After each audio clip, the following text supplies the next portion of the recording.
Welcome to another session of Dr. Bernstein's Diabetes University. This time we're going to talk about one of the many myths that are out there about diabetes. And this particular myth is called the Somogyi Phenomenon.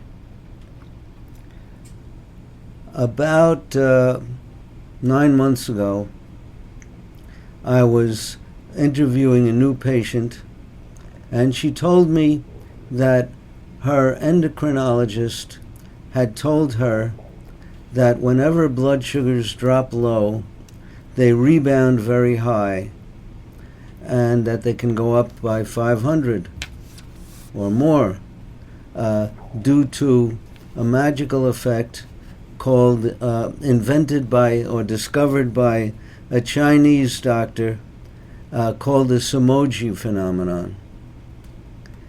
And that came to my mind when I received in the mail this weekend a multicolor brochure advertising a teleseminar on hypoglycemia for physicians, and one of the highlighted subjects was the Somogyi Phenomenon.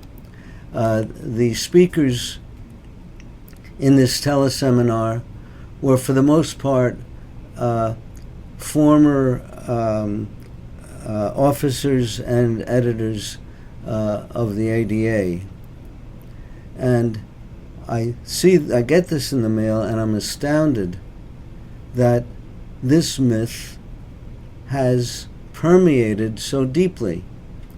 Now, when I was a kid, we were told that there was a Hungarian biochemist named Mikhail Somogyi, who came to the USA in the 20s, ended up at Hebrew Children's Hospital in St. Louis, and had invented a more rapid test for blood sugar.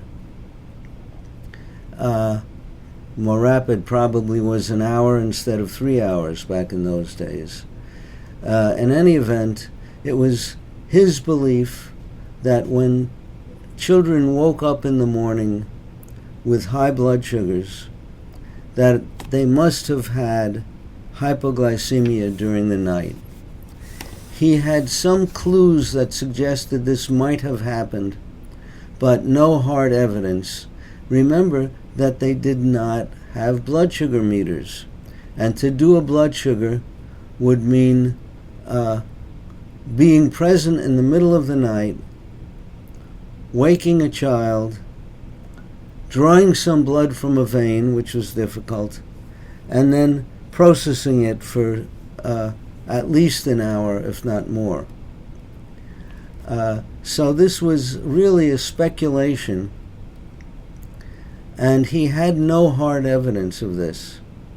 But I was taught this when I was a child, and I believed it until I got my big 3-pound blood sugar meter in 1969 and started measuring blood sugars. And I would frequently have very low blood sugars. In fact, for reasons that I'll explain to you in another session, sometimes it went down to 0. But after I had a low blood sugar, I would eat everything in the cabinet to try to get it back up fast. So I would eat a quart of ice cream, or a jar of peanut butter, or both, or a jar of jelly, or you name it. It could be a box of Oreos, and my blood sugar would slowly go up, but 2, 3, 4 hours later, I would be up to 1,000. Now, the modern meters, you can't measure blood sugars of 1,000, but in those days we could, because although it only went, I think, up to 500, it was a timed test. You would leave the blood on the strip and then wash it off after 60 seconds. what I would do then is I'd leave it on for 30 seconds and wash it off. And if I had a reading of 500, I would double it. Or if I had a reading of, or I might, in some cases, do it for only 20 seconds and multiply it by 3. In any event, I repeatedly had blood sugars over 1,000, and it seemed obvious that it had to do with what I had eaten. So I rapidly found out how I could get, in those days, glucose tablets. And the first tablets I was able to get actually came from Canada and the United Kingdom. They were called dextrosol tablets. And each tablet would raise my blood sugar, I believe, 15 milligrams per deciliter. And of course, I, over time, switched over to liquid glucose, which I advocate for anybody who's in a hurry. 1 teaspoon of this will raise my blood sugar by 7. And I will use a shot glass calibrated in teaspoons for precise adjustment of my blood sugar. So I don't get any more rebounds.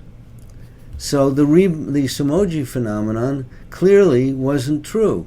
It was phony. Now, a very smart physician from Southwestern Texas University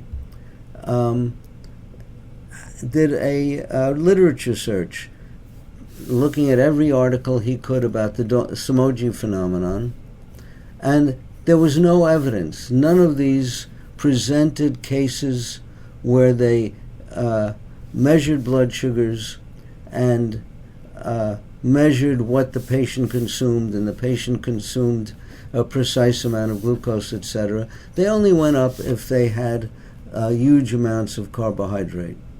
So he wrote an article. It was published in Archives of Internal Medicine in 1984, and he gave it an appropriate name, namely the Somogyi Phenomenon, Sacred Cow or Bull.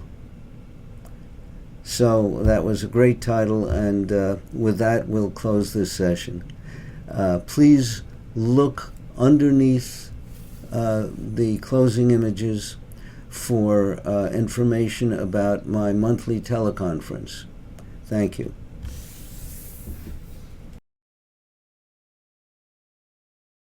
The bulk of what you've heard on this video appears in my book, Dr. Bernstein's Diabetes Solution, which is available at most internet and local bookstores. It is published by the Hachette Book Group. I'd like to remind you that we have monthly free teleseminars every month at the site askdrbernstein.net. Doctor is spelt DR, so askdrbernstein.net for a free monthly teleseminar. Sign up a day or two in advance so that you get a reserved seat. Good luck, and thanks for listening.